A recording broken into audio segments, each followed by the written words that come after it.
This is part 2 of the revised corporation code, which we will discuss on capital structure of stock corporations. Now let us first define some terms.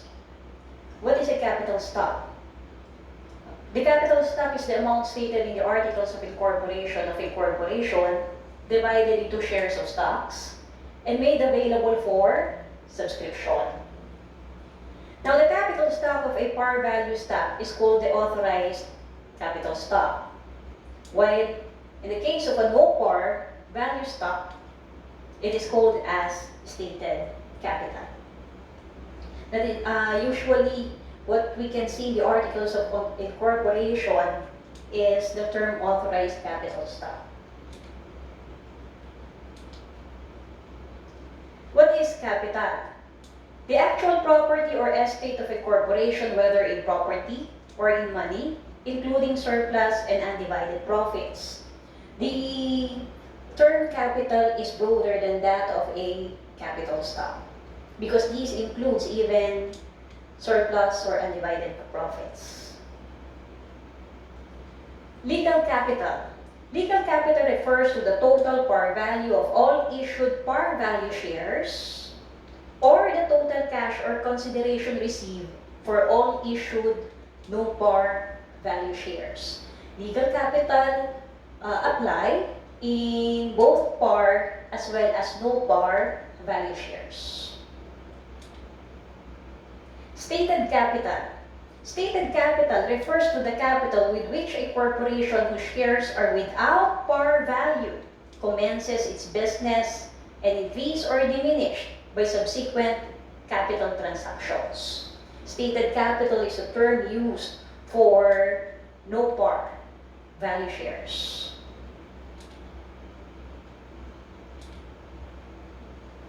Now, the articles of incorporation to be registered in the SEC contain in its 7th article, the capital stock of the corporation is 1 million pesos, Philippine currency. What are your comments and suggested changes to the proposed articles? In the articles of incorporation, it must be stated how much is the authorized capital or the stated capital, depending on whether par or no par value shares.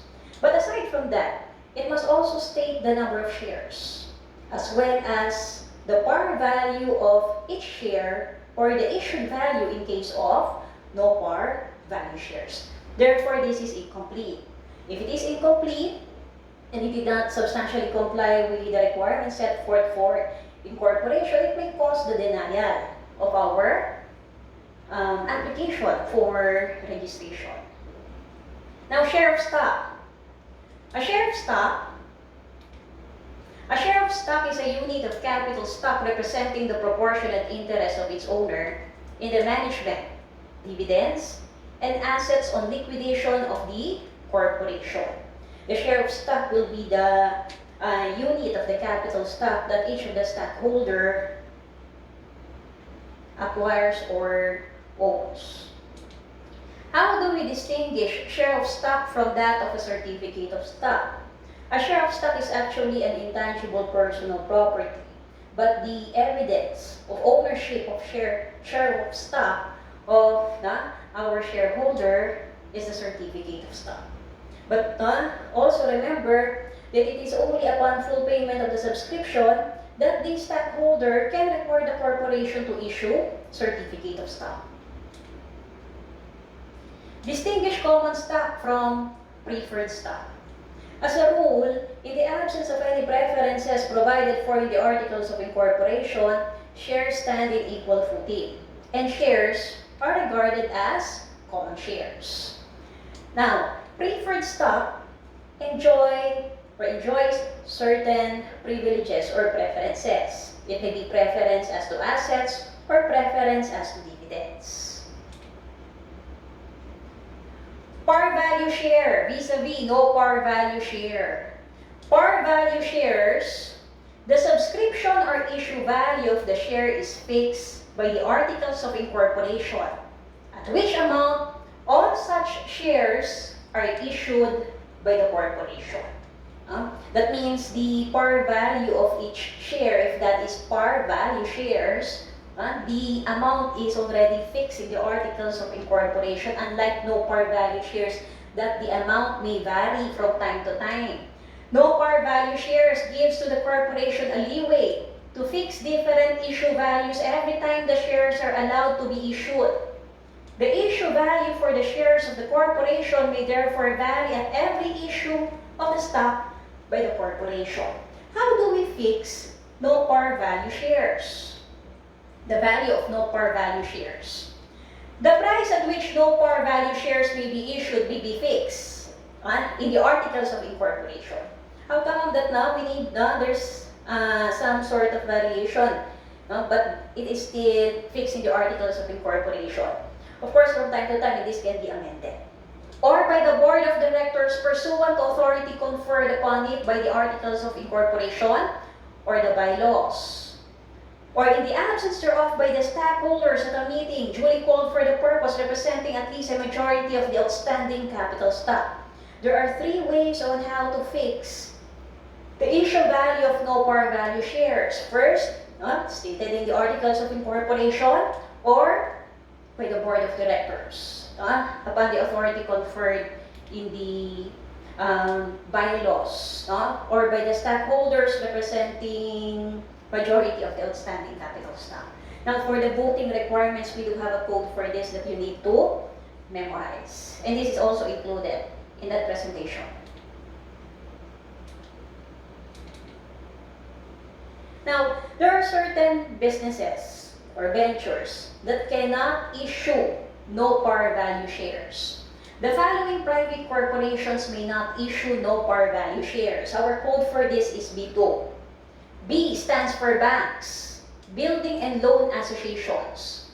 I stands for insurance and pre-need companies. T stands for trust companies. U for public utilities. And then, this is another B. Other corporations authorized to obtain funds from the public, whether publicly listed or not. Again, I repeat. These corporations cannot issue no par value shares. These corporations are only allowed to issue par value shares. Redeemable, preferred shares. Preferred shares are only required par value. The following shares of stock may not be issued without a stated par. This I already mentioned. Preferred shares of any corporation. Preferred shares should always be with a stated par.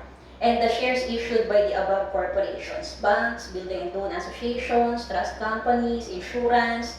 Now, the corporations that we made mention, these can only issue stated par. Now, issue for a consideration which shall not be less than 5 pesos per share. No par value shares cannot be issued for less than 5 pesos per share. It should not be less than 5. When we say not less than 5, it should be at least 5 pesos issue value. How about for par value shares? Can we have 1 peso, 50 cents, 2 peso for par value? Yes. But for no par value shares, the issue value can only be or should not be less than 5 pesos per share.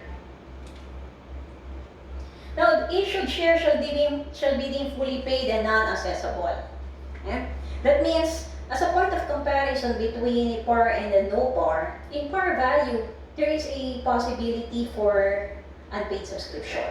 However, for no par value shares, you can only subscribe for the number of shares that you can afford and deemed considered as fully paid and non-assessable, and that will form part of the capital. Now, there is no possibility in case of no par value shares of unpaid subscription. Unpaid subscription is only possible in case of par value shares. Again, I repeat, this is deemed fully paid and non-assessable. Now, then our consideration received by the corporation for this share shall be treated as capital and shall not be available for distribution as dividends. The concept of additional paid-in capital that may be source for distribution of dividends that will only apply in case of par value and not in case of no par value shares. Now, this is just a summary of the previous slides under Section 6 of RA 11232. While no par value stocks have no fixed value per share for all the number of shares stated in the articles, the Corporation Code fixes the issue value of the shares at the time of issue for consideration, which shall not be less than 5 pesos per share. This issued share shall be deemed fully paid and non-assessable, and the holder of such share shall not be liable to the corporation or to its creditors in respect thereto. The entire consideration received by the corporation for the shares shall be treated as capital and shall not be available for distribution as dividends. Now let us have this question. Stocks where the issue value changes from time to time and is left to the discretion of the corporation to determine. We have, this is letter B.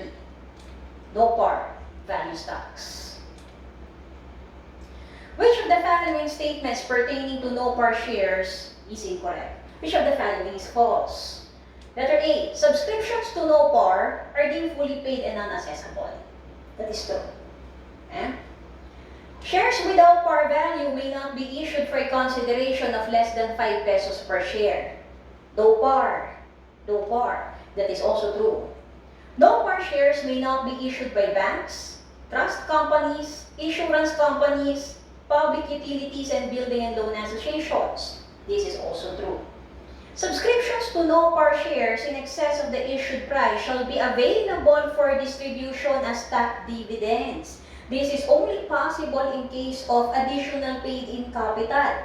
Additional paid-in capital in case of par value shares. Answer, letter D. Now, subscribed capital. Now, the capital stock or a portion of it which has been issued or subscribed and paid for in part or in whole.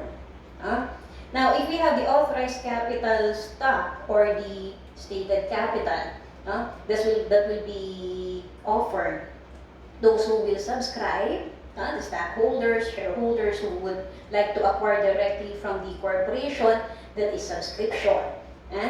Now, whatever would be the number of shares that they subscribe, that will form part of that subscribed capital. Subscribed capital of par value shares may have paid or unpaid. But in case of no par value shares, deemed fully paid and non-assessable, all must be paid up or paid in. Paid up capital or paid in capital. The amount actually paid in money or property on account of the subscribed capital stock. If we have paid up, we also have unpaid capital. And sooner or later, the unpaid capital should be paid by the stockholders. Because the capital stock is intended for the protection likewise of our corporate creditors following what we call the trust fund doctrine. Now, explain the difference between authorized capital, subscribed capital, and paid up capital of a corporation. Remember, the subscribed capital cannot exceed the authorized capital, otherwise that will be overissued shares, and these are regarded as null and void. Okay, now we already made mention of this. By the way, how about outstanding capital stock? When can we consider the shares as outstanding shares? Outstanding shares are subscribed capital, subscribed shares, but do not include treasury shares. Remember, outstanding capital stock or outstanding shares comprise of the subscribed capital, the subscribed shares, but do not include treasury shares. Trust fund doctrine.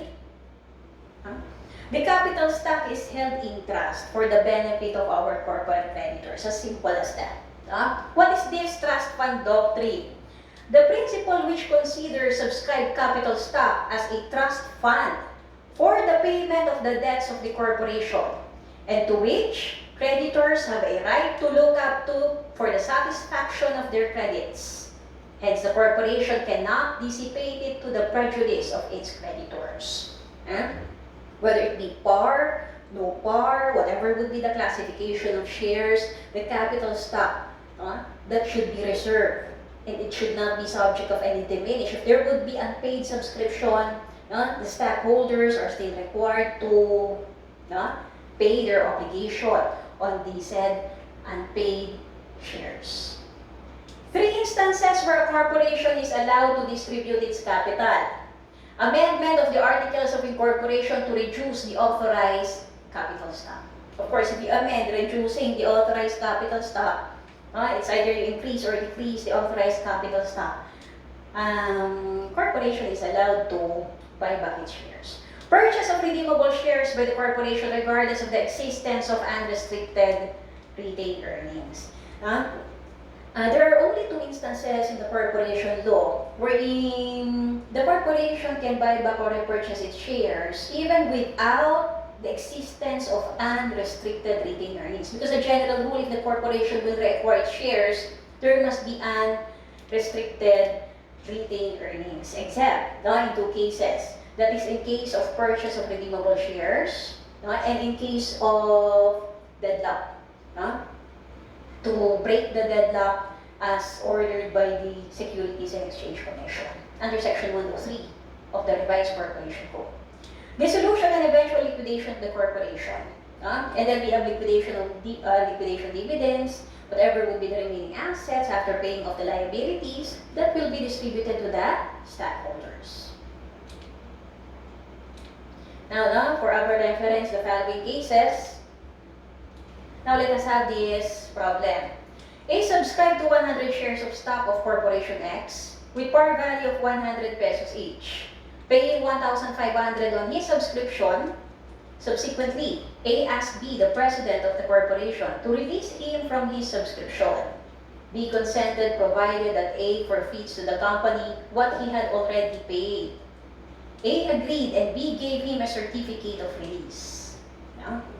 Would this be a proper valid action on the part of our corporate officer? Not long afterwards, X Corporation went into insolvency and an assignee was appointed.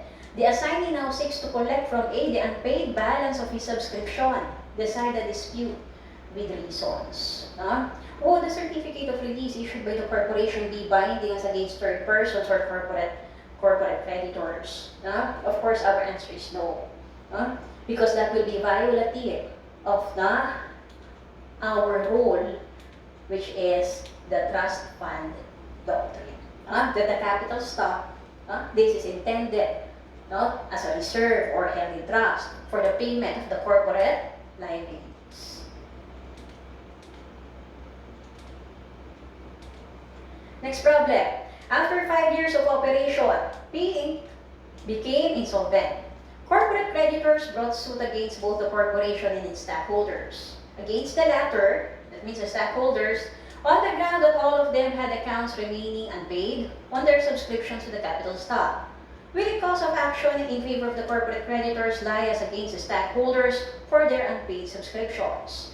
Give reasons for your answer. Now, even if the business, even if the corporation subsequently, due to financial reverses, shuts down or considered as dissolved, the unpaid subscription of the stockholders should still be paid up by them. That means this would still be violative of the trust fund doctrine. Now, is there any cause of action? Our answer is yes. A corporation executed a promissory note binding itself to pay its president director who had tendered his resignation certain sum of money in payment of the latter shares and interest in the company. The corporation defaulted in paying the full amount so that the said former president filed suit for the collection of the balance before the SEC. Is the agreement between the corpo and its president covered by the trust fund doctrine? And explain your answer. Kaya the corporation at its own instance simply purchase shares of a stockholder. There are only few instances provided for in the law. Saying to eliminate fractional shares in case of repurchase of redeemable shares, in case of exercise of a place of right. There are only limited instances or situations provided for in the law that the corporation is authorized to buy back its shares. Now, therefore, would this be covered by the trust fund doctrine? The answer is yes, because the capital stock is intended for the payment of the corporate liabilities. If it will prejudice third persons who rely on the capital stock, on the amount stated in the articles of incorporation, in the general information sheet. Now, that way, if it will prejudice third persons, that will be violative of the trust fund doctrine. Or you just remember the concept of the trust fund doctrine. Now, statutory classification of shares. With reference to Section 6, Section 7, Section 8, until Section 9. Treasury shares. Now, shares may either be voting or non-voting. As the term itself suggests, when we say voting shares, the shareholders or owners of voting shares, they do have the right to vote. Non-voting shares are not entitled to vote in the meetings of the stockholders. Now, a corporation may divide its shares into classes or series of shares of vote, any of which classes or series may have such rights, privileges, or restrictions as may be stated in the corporate articles. There shall always be a class or series which shall have complete voting rights. No corporation is allowed to have all non-voting shares. There must always be shares with voting rights.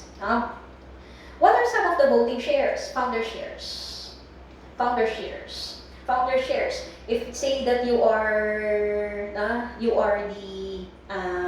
the one who established or founded the corporation, you may be entitled to founder shares. Promoters are not necessarily founders, but it may happen also that a promoter may be a founder if he subscribe and be an incorporator of the corpo. Provided for in the corporate articles, these shares may be given rights and privileges not enjoyed by owners of other shares.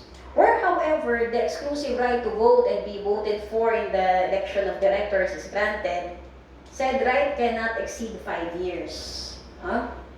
The right to be elected as a member of the board, this right cannot exceed 5 years, subject to SEC approval and counted from the date of the approval of SEC.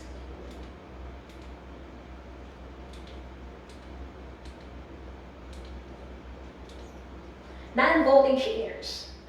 Preferred shares are non-voting shares. Preferred shares can only be issued with the stated par. Preferred shares are non-voting shares. Preferred shares, in order to be considered as such, and in order to have preferences, it must be expressly and explicitly provided in the articles of incorporation. Those shares are preferred shares. It may be preferred as to assets or preferred as to dividends. Now, as I mentioned a while ago, now we have this doctrine of equality of shares. In the absence of any citation in the articles of incorporation stating that those shares do have preferences, the shares stand in equal footing. These shares have same rights, pursuant to the doctrine of equality of shares. All stocks issued by the corporation are presumed equal with the same privileges and liabilities, provided that the articles of incorporation is silent on such differences. Redeemable shares. Preferred shares, redeemable shares are non-voting shares. Redeemable shares. Issuable only if expressly provided for in the corporate articles. Now, preferred shares, redeemable shares must be provided in the AOI. Have to be purchased or taken up by the corpo on the expiration of period specified in said shares.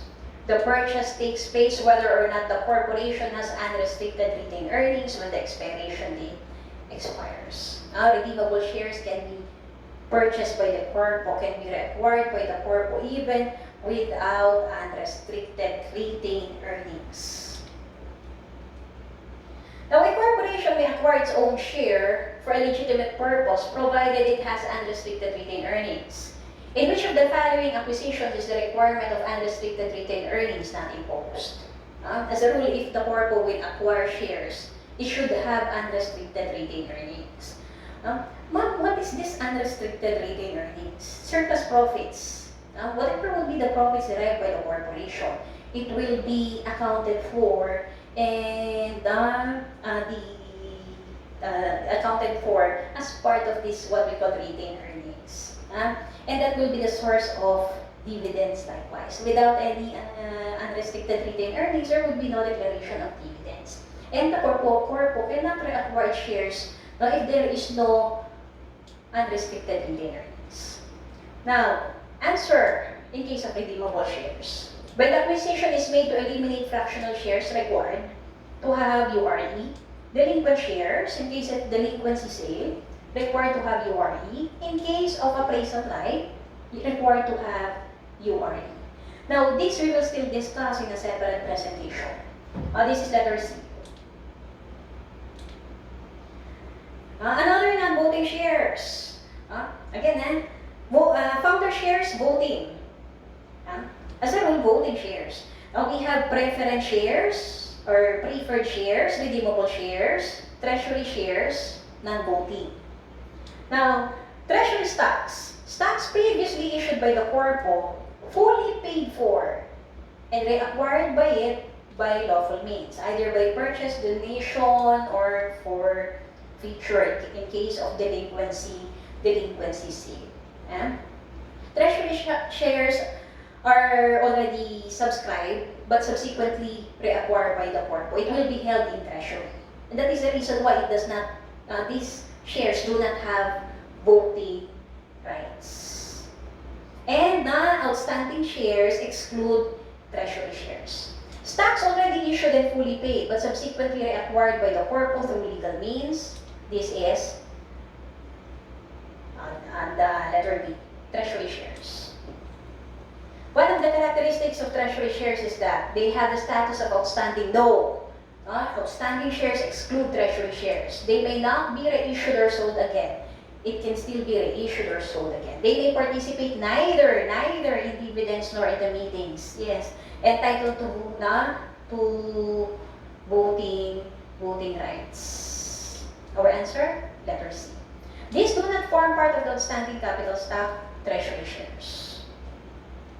Which of the following is false concerning treasury shares? Entitled to dividends? No, because it is held in treasury. If the corpo will declare dividends, it will declare it for itself.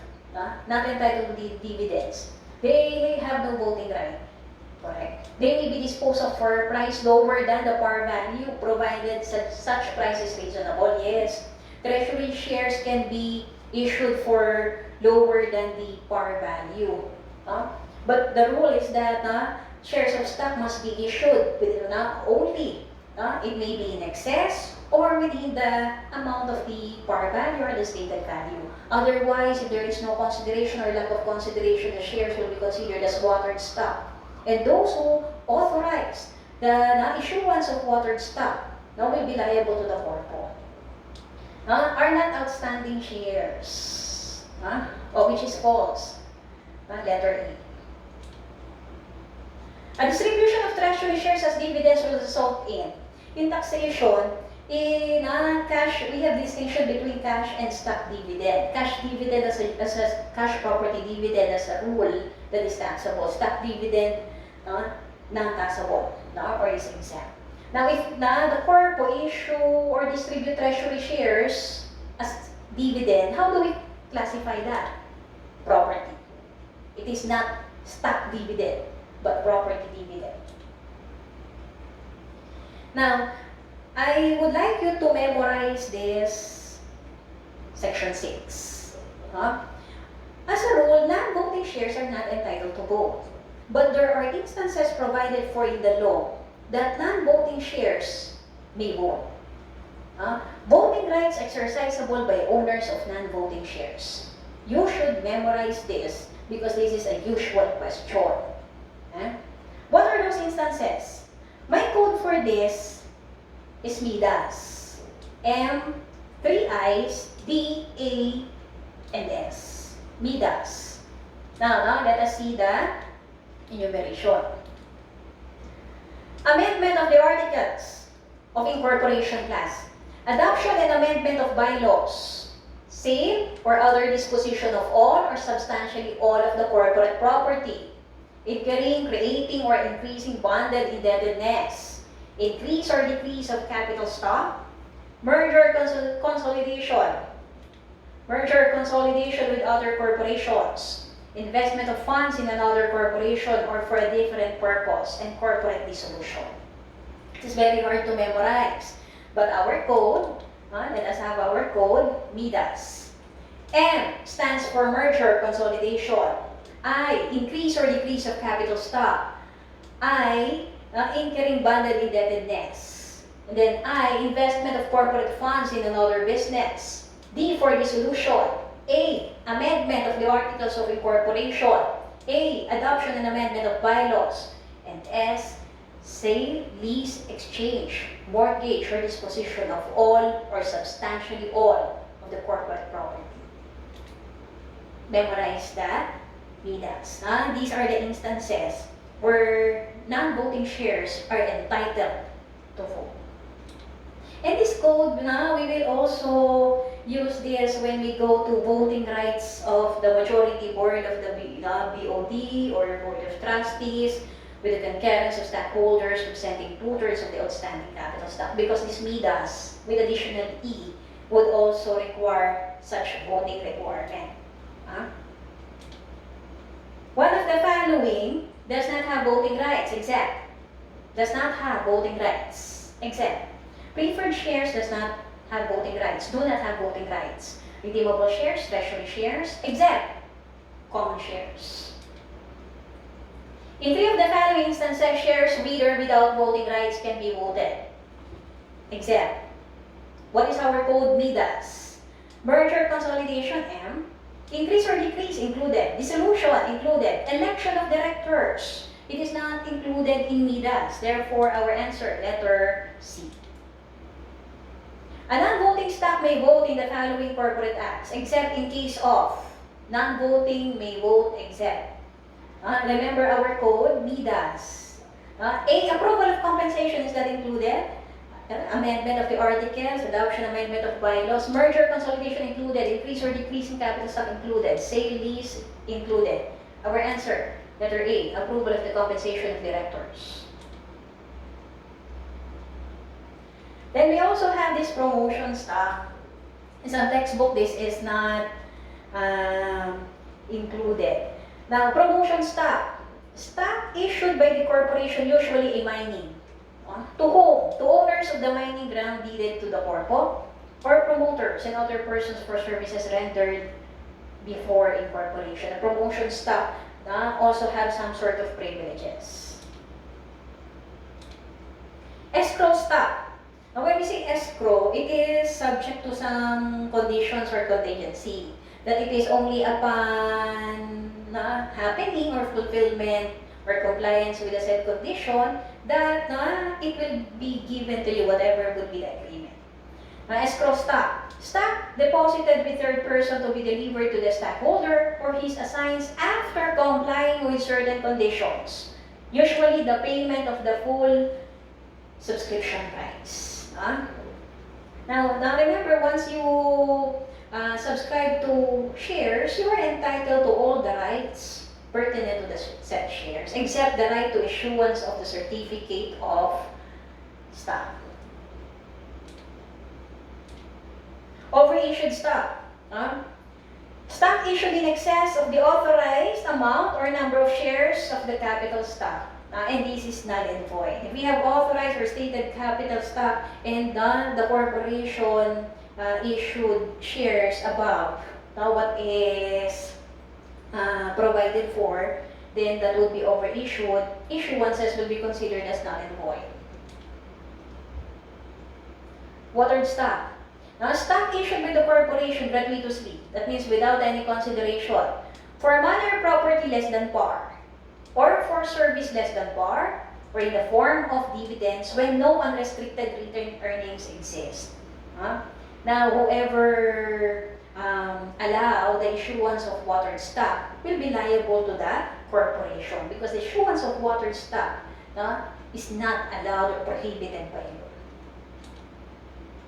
And that ends part 2.